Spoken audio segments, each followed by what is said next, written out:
Bonjour à tous, on se retrouve aujourd'hui pour une nouvelle vidéo et aujourd'hui je vais vous présenter 4 livres en tout genre qui pour moi sont bons à lire sur un transat, à la plage, sous le soleil. Donc 4 livres pour l'été. C'est parti! Le premier livre que je vous présente, il s'agit de Cook and Love par Cathy Cannon aux éditions Milan. Donc ce livre, je trouve qu'il est assez bien pour l'été puisque c'est une histoire qui me semble légère et marrante. On y retrouve Lottie, 16 ans, qui cherche sa recette du bonheur et du coup ce livre est vraiment présenté comme une recette, comme un énorme cours de cuisine si vous voulez. Et même le synopsis derrière, on n'a pas vraiment d'histoire ou quelque chose qui pourrait nous mettre sur la voie pour savoir tout simplement de quoi le livre parle. Mais on a une recette de cuisine, on a les ingrédients du bonheur pour Lottie. Donc je pense que cette lecture peut être sympa pour cet été. Et puis la couverture, franchement, elle donne super faim. Je sais pas si à la caméra ça donne déjà faim, mais rien que de l'avoir dans les mains, j'ai faim. Le second livre que je vous présente pour cet été à lire en mode farniente total, il s'agit de Les Fantastiques Aventures de Surcouf par Christine Lacroix aux éditions France Loisirs. Donc ce livre il est parfait pour se détendre parce qu'on se retrouve dans la peau de Surcouf, c'est un petit chat et il part à la découverte du monde des humains. Donc je me suis dit que pour cet été, ça allait être sympa de se plonger dans la peau d'un animal et de voir comment il peut percevoir notre monde et surtout comment il peut percevoir les humains et les choses parfois étranges qu'on peut faire. Ah, quand même. Pour cet été, je vous recommande également Fun Play de Morgane Michael, publié chez Michel Lafon. Donc c'est l'histoire d'Alissa, 16 ans, qui un jour reçoit un mystérieux message d'une personne qu'elle ne connaît pas. Et ce message dit tout simplement « Devine qui je suis et je serai à toi ».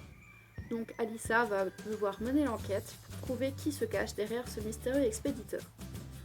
Et le point fort de cette histoire, c'est que quasiment tout le roman, une bonne partie du roman en tout cas, est écrit sous forme de texto. Donc je trouvais que c'était une forme assez originale pour un roman. Et puis on se détend, ça se lit facilement. Donc c'est parfait pour l'été quoi. Le dernier livre que je vous présente pour cet été, il s'agit de la BD Roger et ses humains par le dessinateur Paca et Cyprien, publié chez Dupuis. Donc c'est l'histoire de Hugo qui est dans son appartement tranquille avec sa copine Florence et c'est l'anniversaire d'Hugo mais tout le monde semble avoir oublié. Et il reçoit un paquet et dans ce paquet se trouve Roger, un petit androïde bien sympatoche qui a l'air tout mignon à première vue. Mais ce qu'ils ne savent pas au tout début, c'est que Roger est en fait programmé pour être une arme de destruction massive et il y a une société qui cherche à retrouver Roger par tous les moyens. Et du coup, ça va donner lieu à des situations franchement très marrantes. Et je trouve que c'est un excellent livre pour se détendre à la plage, pour rire, pour profiter du soleil. Parce qu'il n'y a aucune prise de tête, on rigole à toutes les pages. C'est l'histoire, les petites histoires, on les lit toutes seules, voilà. J'allais dire que c'est un page turner, mais pour une BD, ça le fait pas trop, voilà. Mais en tout cas, on passe un bon moment devant cette BD. C'est léger, relaxant, marrant, voilà. Tout simplement. Ça en est tout pour cette vidéo, elle est dès à présent terminée. J'espère qu'elle vous aura plu. Et vous aussi, n'hésitez pas à me faire part de vos suggestions de livres que je pourrais lire cet été à la plage tranquillement en profitant du soleil.